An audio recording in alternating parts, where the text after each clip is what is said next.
Hello people, मैं हूँ Richa and I welcome you once again to Parcham competition classes. World series को आज आगे बढ़ाते हैं। ठीक है, आज के वीडियो में हम पढ़ेंगे ओशंस ऑफ द वर्ल्ड, यानी कि दुनिया के जितने भी महासागर हैं उनको डिटेल में। राइट, फर्स्ट क्लास में भी हमने ओशंस को टच किया था, लेकिन सिर्फ सरफेस या सतही तौर पे थोड़ा सा ब्रीफ लिया था। आज डिटेल में जाएंगे, जितनी भी इंपॉर्टेंट बातें होंगी वो सारी हम डिस्कस करेंगे। तो चलिए स्टार्ट करते हैं आज की क्लास। कौन से 5 ओशंस होते हैं, जल्दी से नाम देख लेते हैं। पैसिफिक ओशन या प्रशांत महासागर, ये पूरा अटलांटिक ओशन या अटलांटिक महासागर, इंडियन ओशन या हिंद महासागर, राइट, फिर सदर्न ओशन या फिर दक्षिणी महासागर, और आर्कटिक ओशन यानी आर्कटिक महासागर। ठीक है, 5 ओशन। कौन सा बड़ा है, कौन सा छोटा है, सेकंड थर्ड नंबर, ये सब हम फर्स्ट वीडियो में कर चुके हैं, वापस अभी नहीं पढ़ेंगे। ठीक है, अगर आप में से कुछ व्यूअर्स हैं जिन्होंने आज पहली बार ये वीडियो आप देख रहे हो तो आप प्लेलिस्ट में जा सकते हैं, नहीं तो मैं डिस्क्रिप्शन बॉक्स में लिंक दे दूंगी, आप वहां से जाके वो वीडियो देख सकते हैं। चलिए तो स्टार्ट करते हैं पैसिफिक ओशन के साथ में। पैसिफिक ओशन के बारे में बहुत सारी डिटेल्स है जो हमें पढ़नी है, तो आज का सेशन सिर्फ इस ओशन को, इस महासागर को डिवोटेड रहेगा। यस, डोंट वरी, बहुत सारी इंफॉर्मेशन है जो आपको पता होनी चाहिए कॉम्पिटिटिव एग्जाम के लिहाज से। बाकी जितने भी ओशन है हम नेक्स्ट वीडियो में कवर करेंगे और 2 वीडियो के अंदर हमारा ओशन वाला पार्ट कवर हो जाएगा। तो चलिए टाइम वेस्ट नहीं करते, स्टार्ट करते हैं।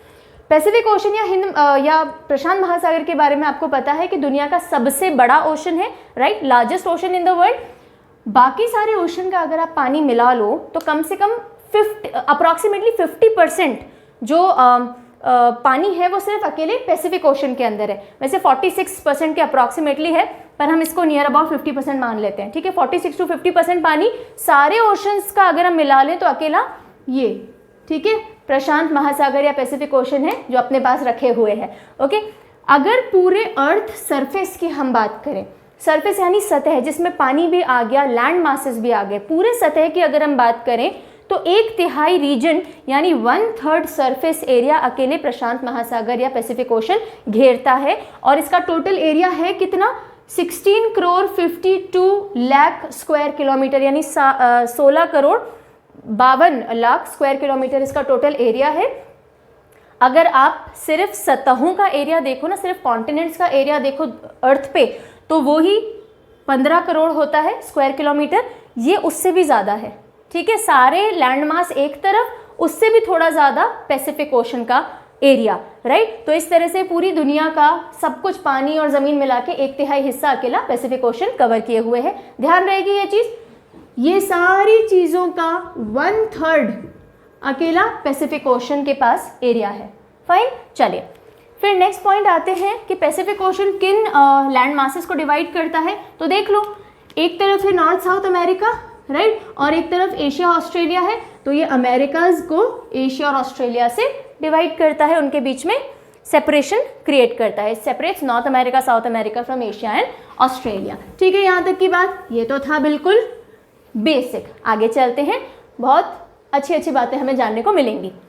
अब देखो पैसिफिक ओशन की क्या क्या खासियत है, वहाँ क्या क्या होता है, वो सारी चीज़ें हमें पढ़नी है। तो एक खास बात है कि यहाँ से इंटरनेशनल डेट लाइन गुजरती है। अभी तक मैंने इसमें डिटेल कोई चैप्टर नहीं लिया है, पढ़ाऊंगी इंटरनेशनल डेट लाइन। अभी सिर्फ इतना जान लीजिए, एक 0 डिग्री लॉन्जिट्यूड था, 0 डिग्री देशांतर जो हमने पढ़ा था, जिसे प्राइम मेरिडियन बोलते हैं, उसी के बिल्कुल पीछे 180 डिग्री देशांतर यानी 180 डिग्री लॉन्जिट्यूड पे आता है इंटरनेशनल डेट लाइन। और ये डेट लाइन पानी पानी पे से होकर के ही गुजरती है। इमेजिनरी है, काल्पनिक है, लेकिन ये इस तरह से ड्रॉ की गई है कि किसी लैंडमास के ऊपर ना पड़े, पानी पे से गुजरे। वो पानी कौन से ओशन का पानी है, पैसिफिक ओशन का पानी है। ठीक है, इंटरनेशनल डेट लाइन कौन से ओशन से गुजरती है, पैसिफिक ओशन से गुजरती है। ठीक है, अब पैसिफिक ओशन को नाम किसने दिया, राइट। तो एक पोर्टुगीज एक्सप्लोरर थे जिनका नाम था फर्डिनेंड मैगेलन।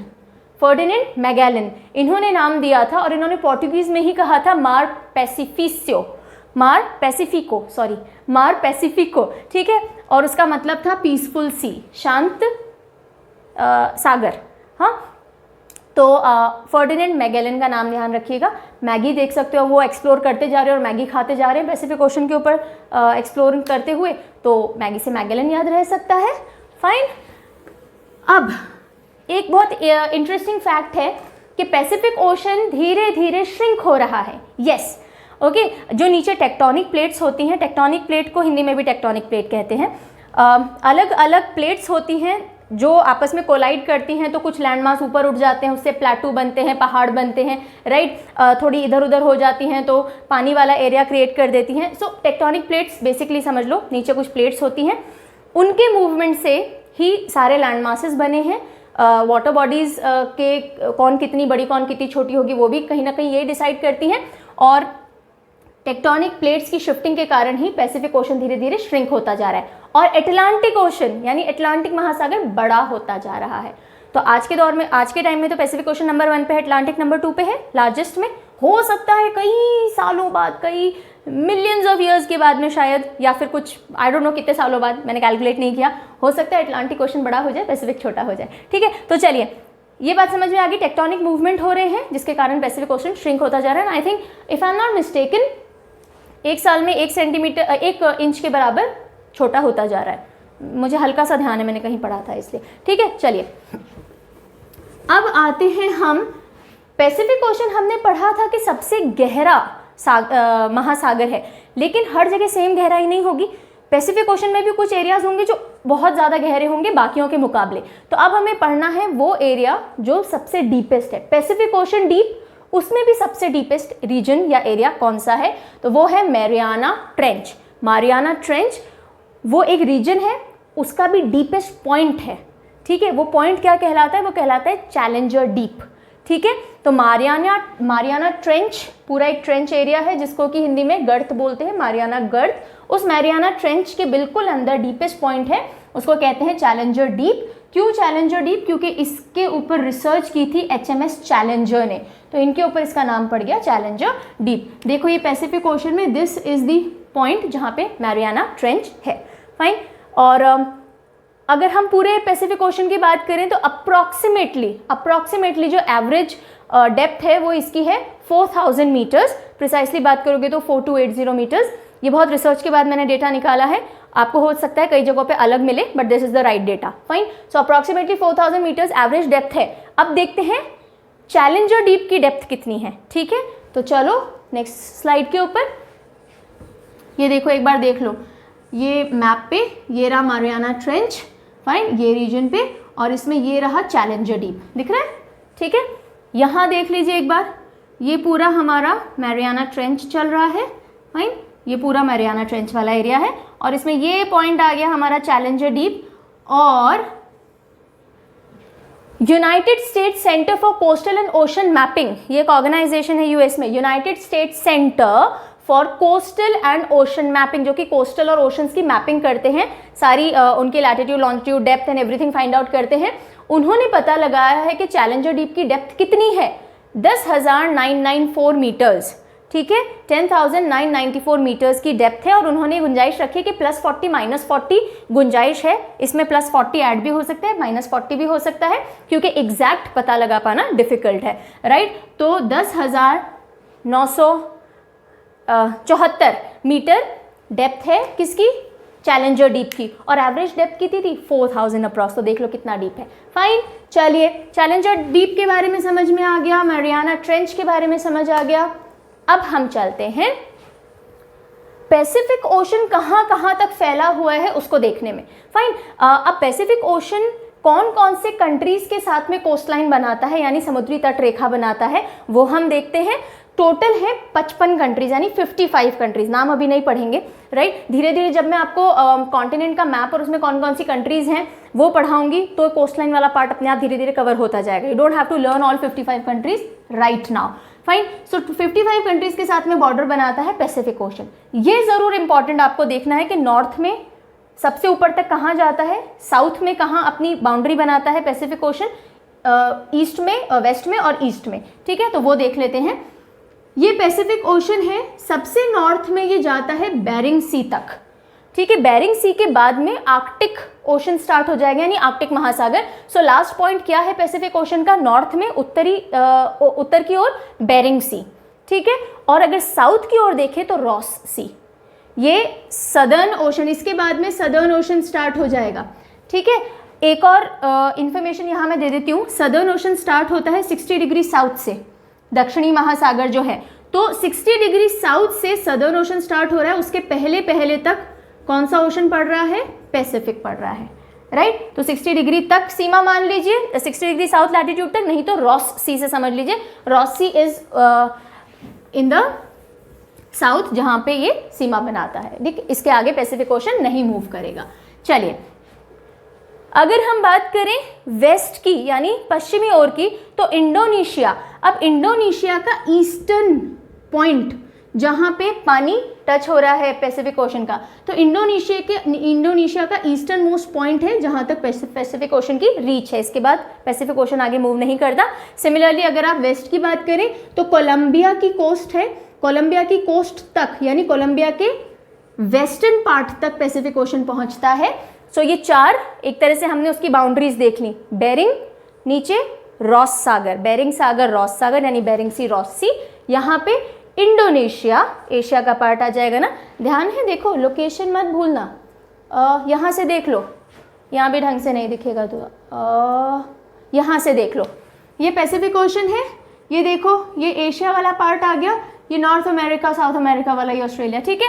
तो ये ईस्टर्न साइड और ये वेस्टर्न साइड, तो यहाँ इंडोनेशिया, इस साइड इंडोनेशिया, वहाँ पे कोलंबिया। फाइन, कहाँ थे हम, यहाँ पे।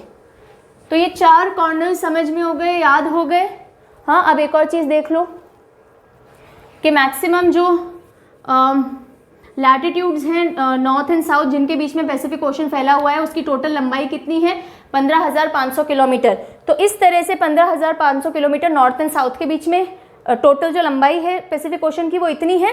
और अगर आप ईस्ट टू वेस्ट देखोगे या वेस्ट टू ईस्ट देखोगे तो टोटल लंबाई कितनी है पैसिफिक ओशन की जिसमें वो फैला हुआ है, 19,800 किलोमीटर्स, ठीक है।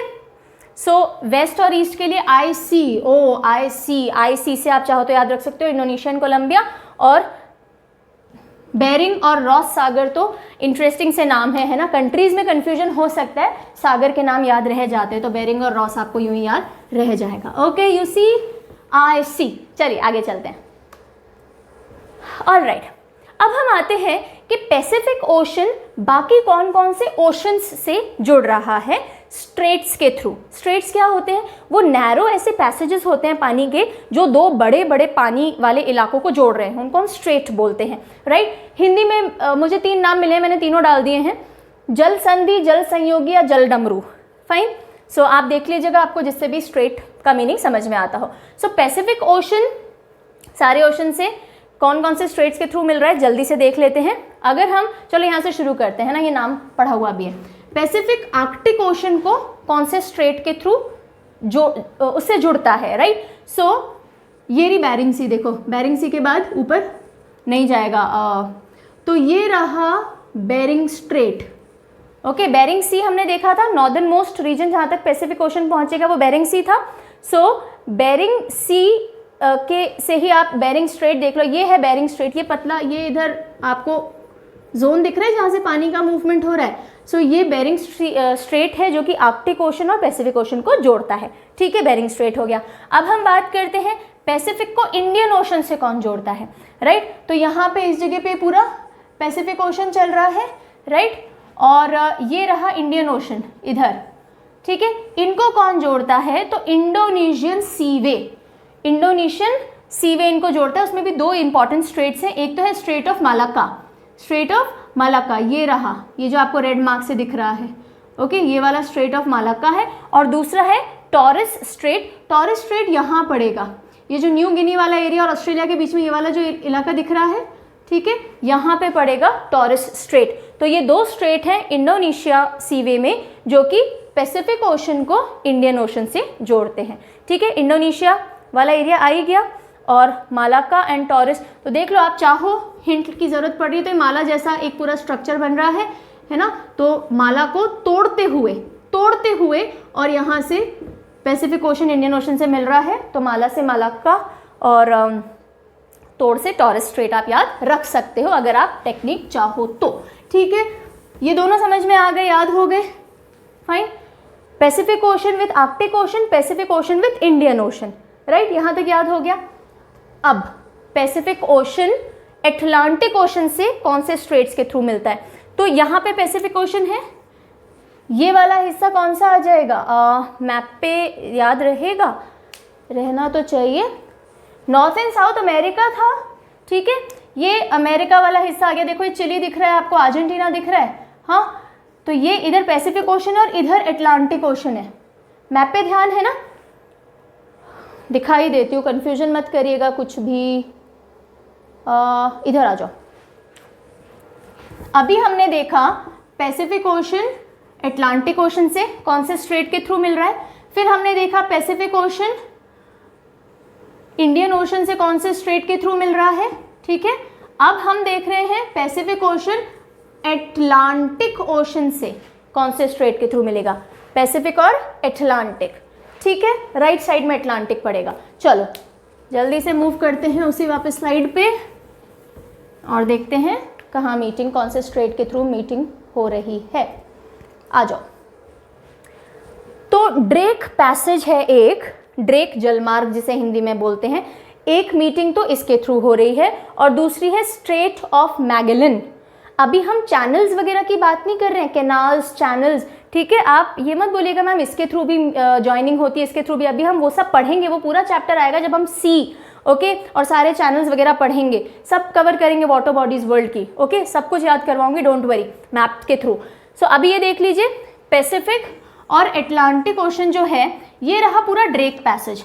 अटलांटिक का पानी और पैसिफिक का पानी इस ड्रेक पैसेज के थ्रू मिलता है, फिर ये फर्दर सदर्न ओशन की तरफ मिक्सिंग के लिए जाते हैं, ठीक है। तो बेसिकली ये ड्रेक पैसेज से मिल रहे हैं। और दूसरा स्ट्रेट ऑफ मैगेलन, तो देखो ये चिली अर्जेंटीना वाला हिस्सा आ गया, ये आपको रेड लाइन दिख रही है, ये है स्ट्रेट ऑफ मैगेलन।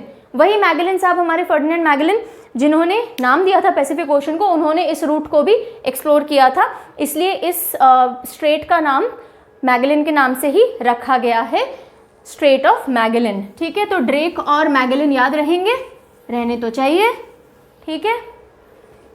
तो फाइन, ड्रेक पैसेज और मैगेलन स्ट्रेट, इससे पैसिफिक और अटलांटिक ज्वाइन होते हैं। अब हम आ जाते हैं आइलैंड्स यानी द्वीप। पैसिफिक ओशन के कौन कौन से आइलैंड्स हैं या उनके जनरल आइलैंड्स के बारे में पढ़ते हैं। 25,000 से भी ज़्यादा आइलैंड्स हैं पैसिफिक ओशन के अंदर, 25,000, फाइन। और अगर लार्जेस्ट आइलैंड की बात करें, पहले तो ये बता दूं, देखो ये माइक्रोनेशिया, मेलेनेशिया, पॉलिनेशिया, जो मैंने फर्स्ट क्लास में भी आपको टर्म्स बताई थी, ये आइलैंड समूह हैं यानी ग्रुप ऑफ आइलैंड हैं जो एक्सक्लूसिवली पैसिफिक ओशन में ही लाए करते हैं, ये किसी और ओशन से शेयरिंग नहीं करते हैं अपनी टेरिटरीज की, ठीक है। तो ये 3 ओशन समूह यानी आइलैंड ग्रुप्स हैं पैसिफिक ओशन के अंदर, ठीक है। अब सबसे लार्जेस्ट आइलैंड पैसिफिक ओशन का कौन सा है, वो है न्यू गिनी। कौन सा है, न्यू गिनी। तो ये देखो न्यू गिनी, ये दिख रहा है आपको मेलेनेशिया के अंदर। So this is the largest of the all the islands of Pacific ocean, ठीक है। ये सबसे बड़ा महाद्वीप, महाद्वीप बोलते हैं ना, द्वीप हो गया, महाद्वीप तो कॉन्टिनेंट को बोलते हैं, सॉरी। और अगर हम सारे ही पूरे वर्ल्ड के अगर हम आइलैंड्स की बात करें तो न्यू गिनी कौन से नंबर पे आता है, सेकंड नंबर पे। फर्स्ट नंबर पे कौन सा आइलैंड आता है, सबसे बिगेस्ट लार्जेस्ट कॉन्टिनेंट आइलैंड कौन सा है, ग्रीनलैंड, ठीक है। ग्रीनलैंड के बाद में न्यू गिनी। लेकिन सिर्फ पैसिफिक ओशन की यानी प्रशांत महासागर के अंदर कौन सा द्वीप है जो सबसे बड़ा है, तो न्यू गिनी हो गया। फाइन, चलिए आगे चले। इंटरेस्टिंग लग रही है इन्फॉर्मेशन, मुझे स्लाइड बनाते में बहुत मज़ा आ रहा था। अब हाँ, मैंने कहा था, नहीं कहा नहीं था, मैं बताती हूँ। देखो जो फर्डिनेंड साहब थे, मैगेलन साहब, उन्होंने क्या बोला था, उन्होंने बोला था कि शांत समुद्र है ये, है ना, उन्होंने नाम ऐसे दिया था पैसिफिक, लेकिन ये शांत बिल्कुल नहीं है, इसमें रिंग ऑफ फायर है। पैसिफिक ओशन जाना जाता है अपनी रिंग ऑफ फायर के लिए, हिंदी में भी रिंग ऑफ फायर बोलते हैं। क्या है जानते हैं, फिर मैप पे भी देखेंगे।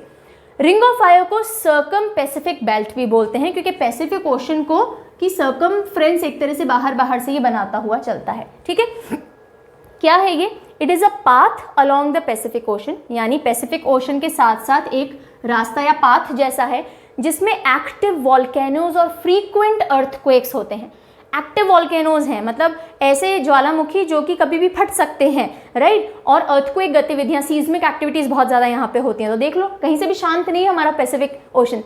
लेंथ, इस पूरी रिंग ऑफ फायर की अप्रॉक्सीमेट लेंथ है 40,000 किलोमीटर, फाइन। और 75% दुनिया के जो एक्टिव वॉल्केनोज हैं, जो कि अराउंड 450 से भी ज़्यादा हैं, वो इस पूरी पाथ में आते हैं। और उसके बाद देख लो पूरी दुनिया में जितने भी अर्थक्वेक होते होंगे उनका 90% इसी रीजन में होता है।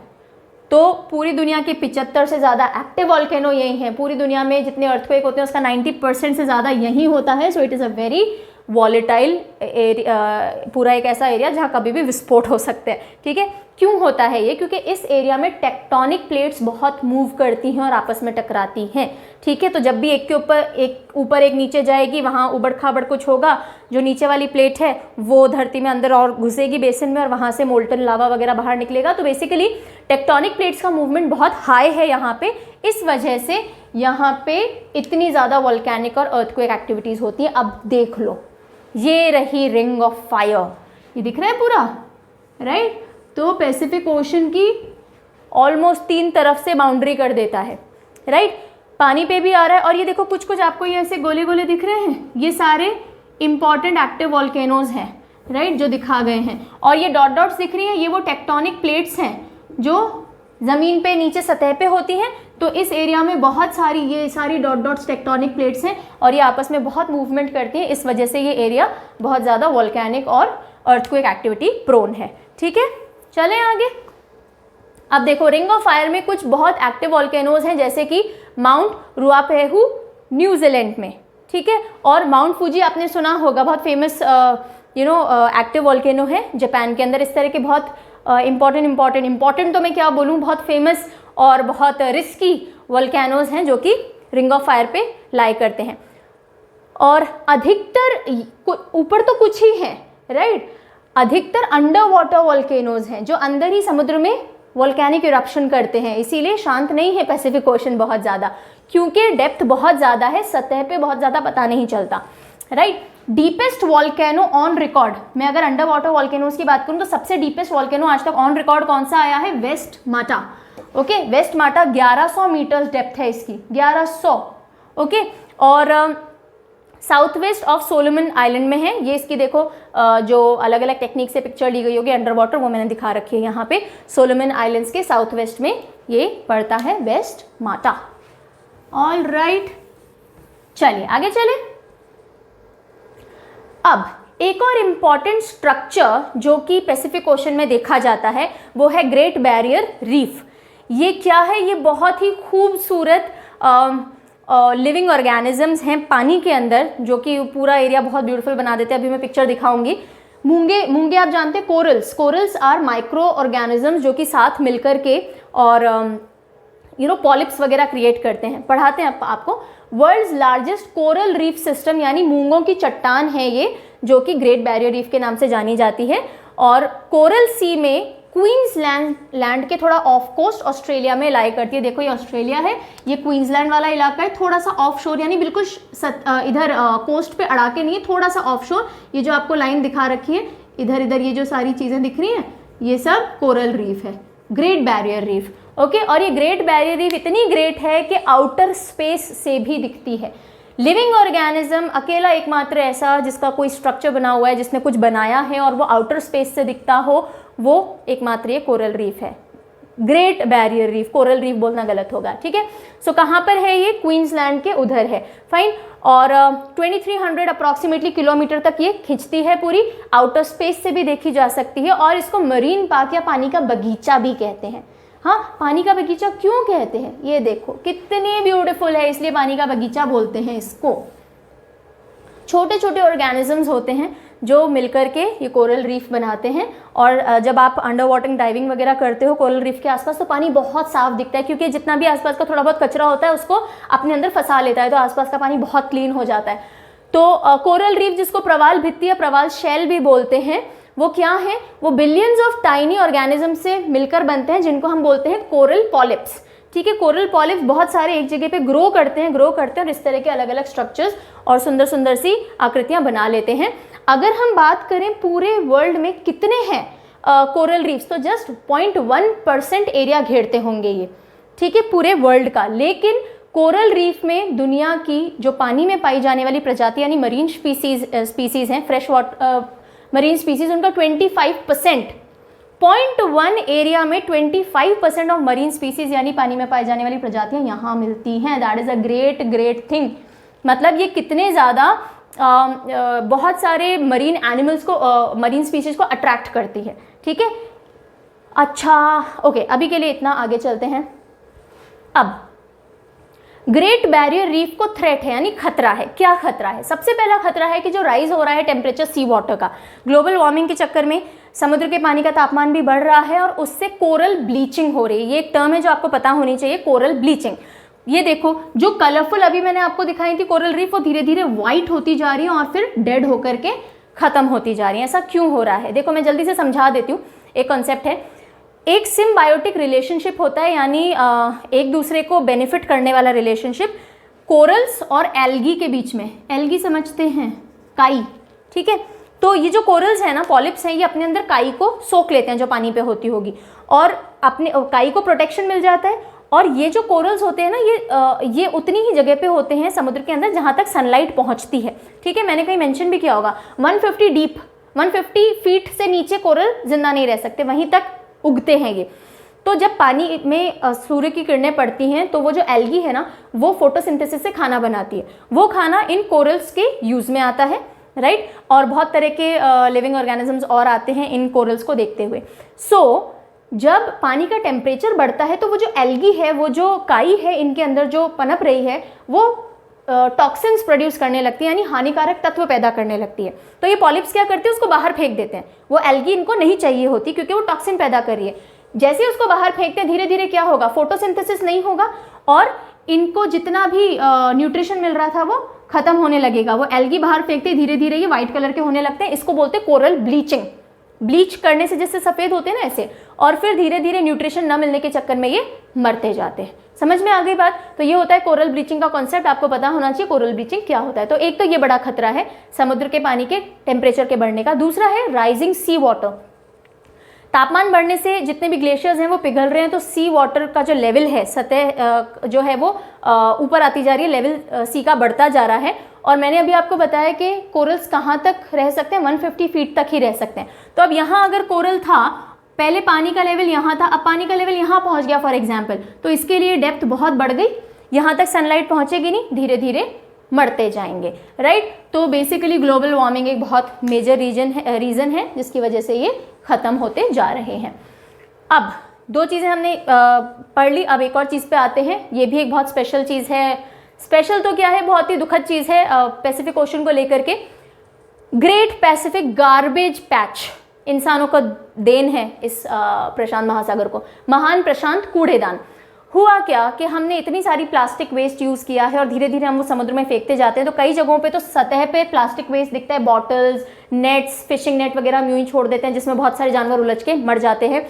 और कई जगहों पर माइक्रो प्लास्टिक, यानी कि प्लास्टिक के बड़े बड़े टुकड़े उकड़े तो नहीं दिखेंगे, लेकिन पानी में अंदर ही अंदर प्लास्टिक इतना घुल गया है, छोटे छोटे माइन्यूट पीसेस होकर के, कि फिशेस वगैरह उनको खा लेती हैं और वो उनसे उनके एग्स में पहुंच रहे हैं। उन्हीं फिश को जब हम खाते हैं हमारी फूड चेन में भी आ रहा है, तो कंटैमिनेशन हो रहा है। बहुत सी फिशेस मर रही हैं, सीगल्स हैं, एल्बिट्रॉस वगैरह हैं, वो मर रही हैं। टॉर्टोइस को बहुत नुकसान पहुंच रहा है, वो पॉलीथीन को जेलीफिश समझ के खा लेते हैं, राइट। सो क्या है गार्बेज पैच, ग्रेट पैसिफिक का ह्यूज पैच ऑफ गार्बेज जो कि पैसिफिक ओशन में तैरता है, या तो सतह पे दिख जाएगा, नहीं तो अंदर कहीं घूमता है। और बेसिकली दो इंपॉर्टेंट एरियाज है पैसिफिक ओशन में जहाँ पे गार्बेज पैच मिलेगा। एक तो है जापान के पास में वेस्टर्न गार्बेज पैच जिसे हम बोलते हैं, और दूसरा है कैलिफोर्निया और हवाई के बीच में जिसको हम ईस्टर्न गार्बेज पैच बोलते हैं। जैसे कि ये देखो, मैंने पिक्चर में ना ये पानी के अंदर जो प्लास्टिक्स वगैरह तैर रही हैं वो दिखाई हुई हैं, राइट। ये देखो मैप के ऊपर, ये रहा वेस्टर्न गार्बेज पैच, ये वाला एरिया, ओके। और यहाँ ये कैलिफोर्निया के पास में इधर ये रहा ईस्टर्न गार्बेज पैच, ये हवाई और कैलिफोर्निया के करंट्स वगैरह मूव करते हैं तो ये इधर इधर बेसिकली वाटर करंट्स इस तरफ लेके जाते हैं, तो इस वाली बेल्ट में घूमता रहता है। और यही वाला एरिया है जो कि शिप्स वगैरह से ज़्यादा यूज़ भी किया जाता है। तो शिप्स जहाँ से ज़्यादा जाएंगी वहीं कचरा वचरा ज़्यादा फेंका जाता है, और इस सी बेल्ट में ये कचरा बेसिकली घूमता रहता है, इसलिए एक पैच बन गया है जिसको हम बोलते हैं great Pacific garbage patch, right. ऐसा नहीं है कि बाकी महासागरों में गार्बेज नहीं हो, लेकिन यहाँ पे बहुत कॉन्सेंट्रेटेड हो गया है, ये रीजन पूरे गार्बेज के रीजन ही हो गए एक तरह से, इसलिए पढ़ना और बताना ज़रूरी था। अब आते हैं लास्ट स्लाइड पे, ठीक है। दुखद न्यूज़ के साथ एंड करना अच्छा नहीं लगता। सो कुछ इंपॉर्टेंट फौना क्या होती है, जो जंतु रहते हैं किसी जगह पे उनको फौना कहते हैं। तो मेरीन फौना यानी कि फिशेस और अलग अलग ऑर्गेनिज्म जो पैसिफिक ओशन में पाए जाते हैं। तो एक होती है ऑर्का या फिर किलर व्हेल, ये किसी और महासागर में नहीं मिलती, ये सिर्फ पैसिफिक ओशन के अंदर मिलती है, क्योंकि जिसको खाती है वो इसका खाना पैसिफिक ओशन में ही मिलता है, ठीक है। तो orca is the killer whale, एक तो ये यहाँ पाई जाती है। और ये है जाइंट स्क्विड, बहुत बड़े बड़े स्क्विड, इंसान से भी लंबे लंबे स्क्विड होते हैं, ये इनवर्टिब्रेट्स होते हैं, है ना। और ये सेकंड लार्जेस्ट इनवर्टिब्रेट है, सबसे बड़ा भी स्क्विड ही होता है, कलोसल स्क्विड बोलते हैं उसको, ये जाइंट स्क्विड है। सो ये भी पैसिफिक ओशन में मुख्य रूप से पाया जाता है, बाकी भी ओशन में थोड़ा बहुत मिल जाएगा, लेकिन होम अगर इसका कहा जाए तो वो पैसिफिक ओशन ही है, और उसमें भी ज़्यादातर ये जापान के पास पाए जाते हैं, कभी कभी देखे जाते हैं। So this is all about Pacific ocean. I am sure मैंने आपको कुछ अच्छी बातें बताई होंगी और आपको इस सेशन से हेल्प मिली होगी। जल्दी ही अब मिलेंगे अगले वीडियो में, जहां हम ओशंस को कंटिन्यू करेंगे और बाकी सारे ओशन पढ़ेंगे, और इंडियन रिवर्स भी कंटिन्यू रहेंगी। डोंट पैनिक, ठीक है। तब तक के लिए take care, have a nice time, stay stress free, और अभी तो स्टे एट होम।